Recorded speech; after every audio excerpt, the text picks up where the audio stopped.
Hello students, I am Dr. Mihir Oza અને આપણે ત્રીજા સેમેસ્ટરની અંદર ઇનઓર્ગેનિક અને ફિઝિકલ કેમેસ્ટ્રી 1 પેપર નંબર 303 કે જેના 4 યુનિટ છે તેમાં યુનિટ 2 હાઇડ્રોજન વિશે સમજશું. સૌથી પહેલાં આપણે સ્કીમ જે છે કે માર્કિંગ સ્કીમ શું છે એ બાબતે આપણે ચર્ચા કરીએ તો માર્કિંગ સ્કીમની અંદર 18, 17, 17 એ રીતે રહેશે અને ટોટલ 70 માર્ક્સ. અને આ ચેપ્ટર ઇઝી છે એટલે માર્ક ઓરિએન્ટેડ કહી શકાય. એટલે હાઇડ્રોજન ચેપ્ટર સ્ટાર્ટ કરીએ. સૌથી પહેલાં ઇન્ટ્રોડક્શન એટલે કે પ્રસ્તાવના શું છે. હું ઇંગ્લિશ અને ગુજરાતી બંનેમાં તમને સમજાવતો રહીશ. Hydrogen chemical element that exists as a gas at room temperature. When hydrogen gas burn in air, it form waters. French chemist, હવે યાદ રાખવાનું કે કેમિસ્ટ હોય અથવા સાયન્ટિસ્ટ હોય, જનરલી અલગ અલગ કન્ટ્રીની અંદર જે ટર્મિનોલોજી યુઝ થતી હોય છે એ સાયન્ટિસ્ટની યુઝ થતી હોય છે. એટલે કે જે ફાઉન્ડર હોય, જેણે શોધ કરી હોય એને સાયન્ટિસ્ટ કહેવાય અથવા કેમિસ્ટ પણ કહી શકાય, કારણ કે આફ્ટર ઓલ એનાલિસિસ એ જ કરે છે. બરાબર. એન્ટોઇનો લેવાઇઝર named hydrogen from the Greek word water former. Hydrogen has the smallest atoms of any element. A hydrogen atom contains one proton and only one electron. The proton is the center or nucleus. એટલે કે સેન્ટરની અંદર proton જે છે એ સ્થાપિત થશે કે જેને ન્યુક્લિયસ તરીકે પણ ઓળખવામાં આવે છે. Of the hydrogen atom and electron travels around the nucleus. એટલે કે ઇલેક્ટ્રોન જે છે એ ન્યુક્લિયસની ફરતે રહેશે. Pure hydrogen exist as hydrogen gas in which pairs of hydrogen atoms bond together to make molecules. હવે યાદ એ રાખવાનું કે આ બધા એલિમેન્ટ્સ આપણે ભણીએ છીએ, બરાબર, તો એ શું કામ ભણવાના છે અથવા તો એનો શું એના ક્રાઇટેરિયાસ છે. કેમેસ્ટ્રી જે છે એ મોલિક્યુલ્સ ઉપરનું સાયન્સ છે અને અહીંયા આપણે એટલું કહી શકાય કે જ્યારે મોલિક્યુલ્સમાંથી મોલિક્યુલ્સ બને છે અને એની એપ્લિકેશન્સ શું છે એ ત્યારે જ ખબર પડે કે જ્યારે એની પ્યોર અથવા એમ કહી શકાય કે બેઝિક થિંગ હોય કોઈ પણ એની ઉપરની જે કાંઈ તમે સ્ટડી કરો, બરાબર છે, અને પછી એ બેઝિક સ્ટડી ઉપરથી જ આગળ અને આગળ વધી શકાય. હાઇડ્રોજન 1 અથવા 1s જે ઇન્ટ્રોડક્ટરી પાર્ટ આપણે કહી શકીએ. અને તમે અહીંયા જોઈ શકો છો કે સેન્ટરની અંદર ન્યુક્લિયસ છે અને ફરતે ઇલેક્ટ્રોન જે છે ફરે છે. How was hydrogen found? સૌથી પહેલાં તો કે લંડનની અંદર 1766માં હાઇડ્રોજન જે છે એ હેનરી કેવેન્ડિશ નામના સાયન્ટિસ્ટે અથવા કેમિસ્ટ કહી શકાય એમણે શોધ કરી. અહીંયા તમને પિક્ચર થોડુંક વધારે વ્યવસ્થિત જોવા મળે છે કે વચ્ચે જે છે ન્યુક્લિયસ છે એને પોઝિટિવ છે અને પીથી સંબોધન કર્યું છે, એટલે કે પ્રોટોન પણ કહી શકાય, બરાબર છે. અને તમે જોશો કે આજુબાજુમાં ઇલેક્ટ્રોન્સ ફરી રહ્યો છે, જેને થી સંબોધન કર્યું છે.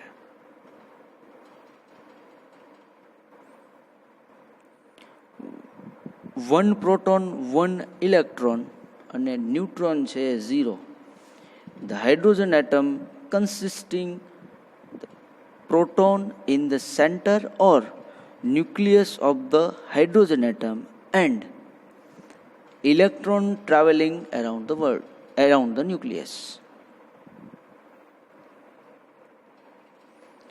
H2 molecule, હવે એ કઈ રીતે હાઇડ્રોજન પહેલાં તો એ સમજવાનું રહે કે જ્યારે હાઇડ્રોજન છે એ એક્ઝિસ્ટિંગ મોલિક્યુલ ત્યારે બને છે કે જ્યારે એ 2માં જોડાય છે ત્યારે, એટલે હંમેશા એને H2 થી દર્શાવવામાં આવે છે.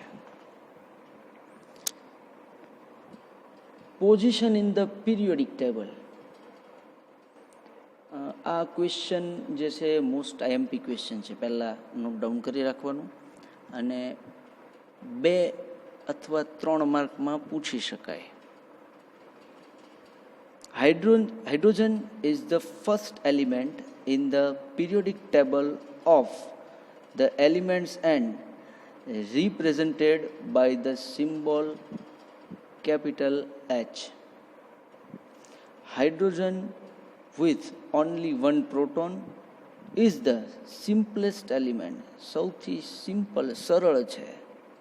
It is usually placed in period 1, group 1 of the periodic table. આ યાદ રાખવાનું. અને હંમેશા જે ગ્રુપ અને પીરિયડ જે છે એ લેફ્ટ હેન્ડ સાઈડથી ચાલુ થાય, લેફ્ટથી રાઈટ જવાય, બરાબર છે. એટલે તમે જ્યારે પીરિયોડિક ટેબલ આમાં આગળ આવશે એટલે સમજાવું છું ત્યારે એ નંબર યાદ રાખવો જરૂરી છે. ક્યારેક એકાદ માર્કમાં પૂછવાના ચાન્સીસ ખરા. Hydrogen can combine chemically with almost every other element and form more compounds than does any other elements. These compounds include water, minerals, hydrocarbons, compounds made of hydrogen and carbon such as petroleum and natural gas. આગળ સમજાવ્યા પ્રમાણે hydrogen છે એ એનું જે reaction થાય અને એમાંથી જે કોઈ પ્રોડક્ટ બનતી હોય છે એ પહેલાં તો વધારેમાં વધારે રિએક્ટ કરે છે એટલે ઇઝીલી એ બાઇન્ડ થાય છે. એટલે એક સમજવાની વાત એ છે કે જ્યારે ઇઝીલી બાઇન્ડ થતું હોય ત્યારે એટલું પણ સમજવું જરૂરી છે કે એમાંથી મળતી પ્રોડક્ટ્સ પણ વધારે હોય, અને પ્રોડક્ટ્સ જેમ વધારે એમ એની કોઈક ને કોઈક એપ્લિકેશન્સ હોય અને કોઈ ને કોઈ જગ્યાએ એ યુઝ થતું હોય તો જ એને આગળ આ રીતે બનાવવામાં આવે, બરાબર છે. Position of hydrogen in periodic table. હવે લેફ્ટ હેન્ડ સાઈડમાં પીરિયડ 1 અને એમાં પણ ગ્રુપ 1 થી સ્ટાર્ટ કરીએ છીએ, જેને આલ્કલી મેટલ્સ કહેવામાં આવે છે. વચ્ચેનો ભાગ આખો જે છે એ શું છે? મેટલ્સ છે. અને રાઇટ હેન્ડ સાઈડની અંદર જે ગ્રીન કલરથી દર્શાવેલા એલિમેન્ટ્સ છે એ બધા નોન મેટલ્સ છે, બરાબર છે. અને પર્ટિક્યુલર હાઇડ્રોજન છે એ ગેસ તરીકે જોવા મળશે. Production of hydrogen. હંમેશા યાદ એ રાખવાનું કે પ્રોડક્શન જે છે એ 2 રીતે થતું હોય. પહેલાં હવે જ્યારે તમારે કોઈ મેન્યુફેક્ચરિંગ યુનિટ સ્ટાર્ટ કરવું હોય ત્યારે એટલું યાદ રાખવાનું કે એ સીધું ન થાય. સૌથી પહેલું તો કે એને રિસર્ચ લેવલે કરવામાં આવે અને એ પછી પાયલોટ સ્કેલ ઉપર કરવામાં આવે. What is the difference between research level and pilot scale? Research level જે હોય એ કેવું હોય તો કે લેબ જે છે તમારી, એ લેબની અંદર તમે 1 ગ્રામ, 2 ગ્રામ, 5 ગ્રામ સાથે કરો એટલે કે ટોટલ એમાઉન્ટ, અને એમાંથી 70% 80% વોટ એવર yield મળે, તો એ જે છે એ રિસર્ચ લેવલ થયું કે એ એક એક્સપેરિમેન્ટ છે. એ કેટલો સક્સેસ જશે એ જરૂરી નથી, અથવા એ જે છે એ કેટલો સક્સેસિવ છે એની માટે નંબર ઓફ એપ્લિકેશન્સ અથવા નંબર ઓફ રિએક્શન્સ કરવા પડે છે, અને એ પછી તમે એક કન્ક્લુઝનમાં પહોંચો છો, અને એ કન્ક્લુઝન પછીનું જે સેકન્ડ સ્ટેપ છે એ પાયલોટ સ્કેલ કહેવાય.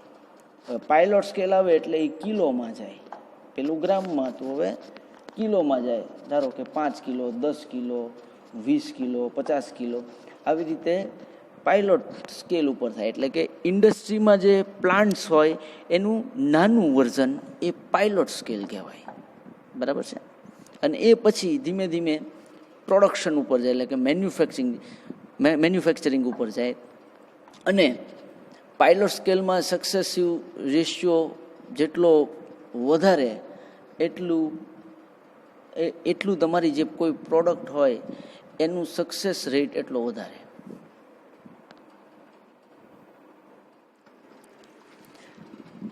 How is hydrogen produce? Hydrogen છે એ કેવી રીતે બને છે, કેવી રીતે એનું પ્રોડક્ટિવ થાય છે, બરાબર છે. Reforming fossil fuels heat hydrocarbons with steam. સ્ટીમની સાથે રિએક્ટ કરવામાં આવે ત્યારે હંમેશા યાદ રાખવાનું કે કાર્બન મોનોક્સાઇડ અને હાઇડ્રોજન ગેસ છૂટો પડે, બરાબર. Electrolysis of water use electricity to split water into O2 and H2. હવે સ્પ્લિટ એટલે ભાગ કરવા, બે ભાગ કરીએ એને સ્પ્લિટ કર્યું કહેવાય.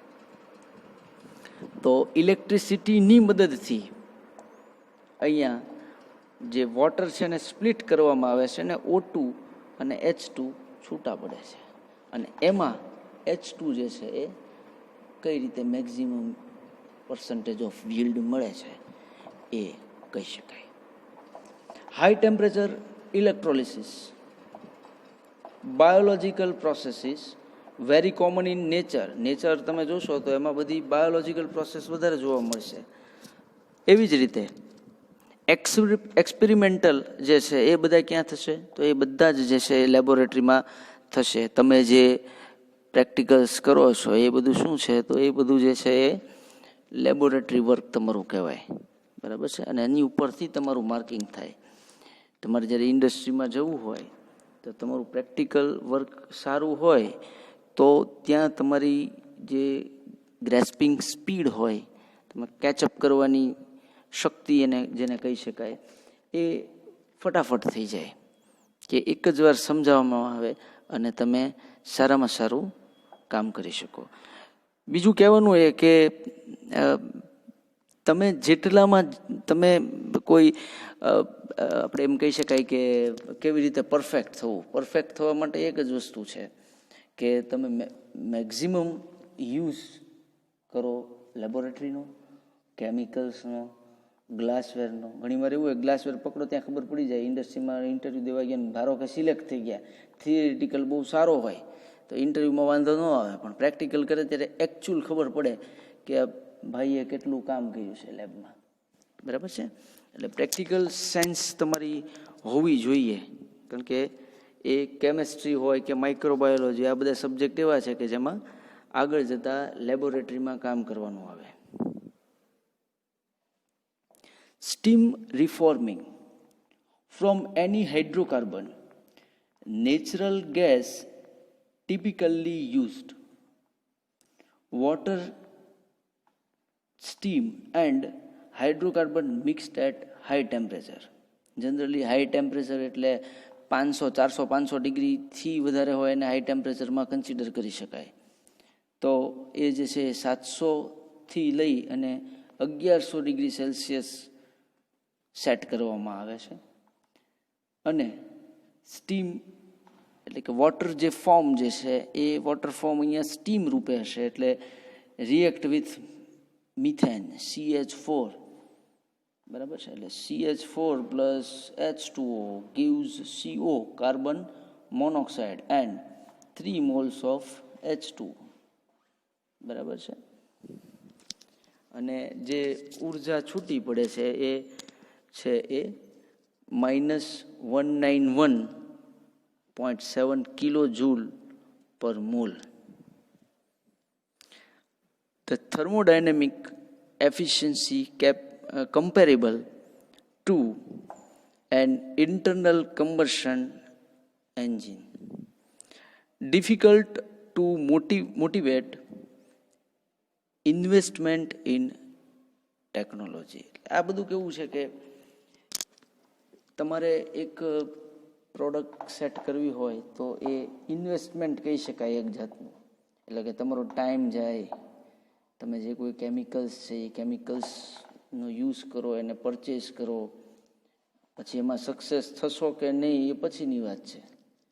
પણ આ બધું કેવું છે તો કે તમારું એનર્જી છે એ ધીમે ધીમે ધીમે તમે એમાં યુઝ કરી શકો. અને એવી જ રીતે આ જે પ્રોડક્શન જે છે એ પ્રોડક્શન સક્સેસફુલ કરવા માટેની અમુક ટેકનિક્સ હતી કે હાઇડ્રોજન છે એ કઈ રીતે મળી શકે છે. કાર્બન મોનોક્સાઇડ રિફોર્મ કેવી રીતે થાય છે. Additional hydrogen can be removed or recovered. આમ તો રિકવર્ડ શબ્દ બરાબર છે, રિમૂવ કરવું ને રિકવર કરવું એ બેમાં ફેર એ કે રિકવર કરવું એટલે એમાંથી ને એમાંથી પાછું એટલે કે રિસાયકલ થઈને મળવું.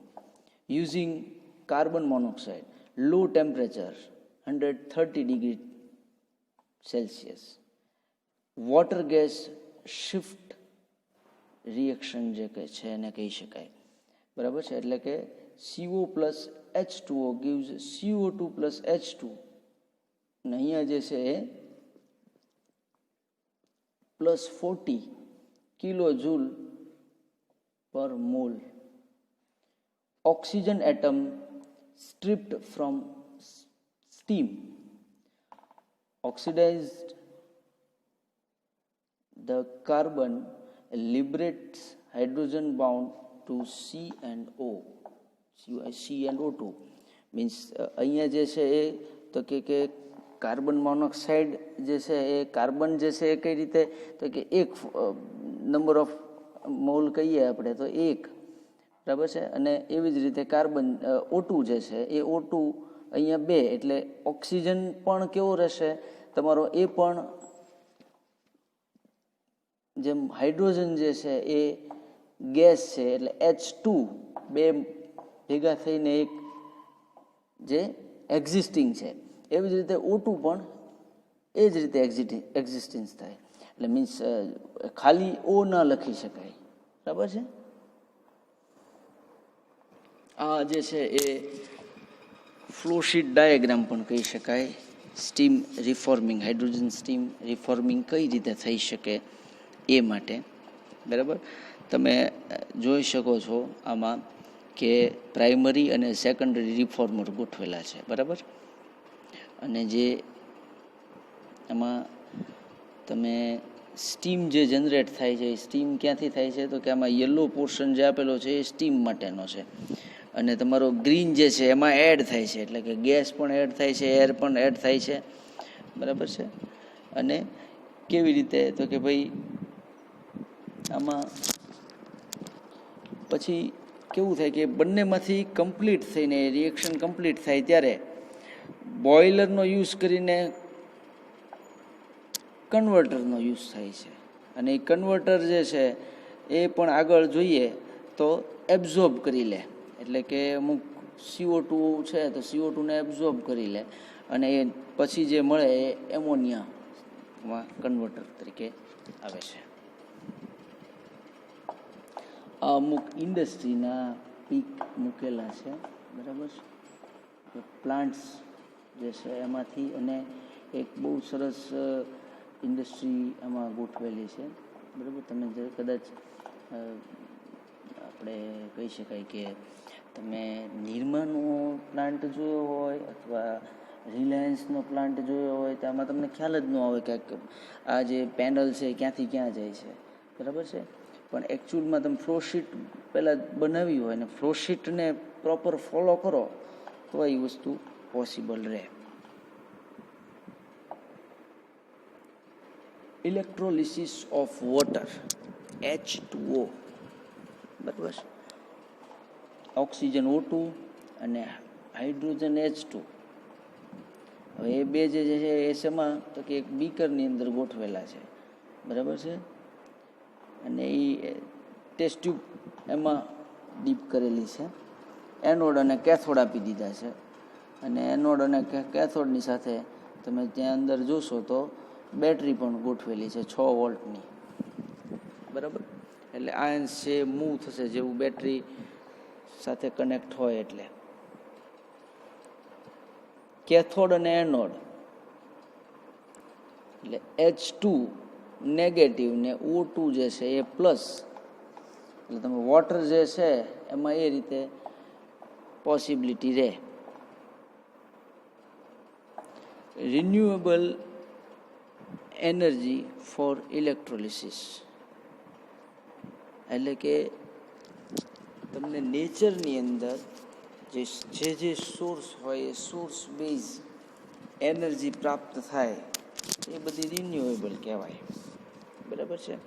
કે એમાં તમારે ફક્ત ટેકનોલોજીનો ઉપયોગ કરીને એનર્જી છે એને કન્વર્ટ કરવાની છે. અથવા જે કાંઈ ધારો કે પવન છે તો પવનને કઈ રીતે યુઝ કરી શકાય. હવા જે આવતી હોય ફ્લો વધારે હોય દરિયા કિનારે અથવા એવું કહી શકાય કે ઊંચાઈવાળા વિસ્તારની અંદર, તો એ જે છે એ કન્વર્ઝન થાય.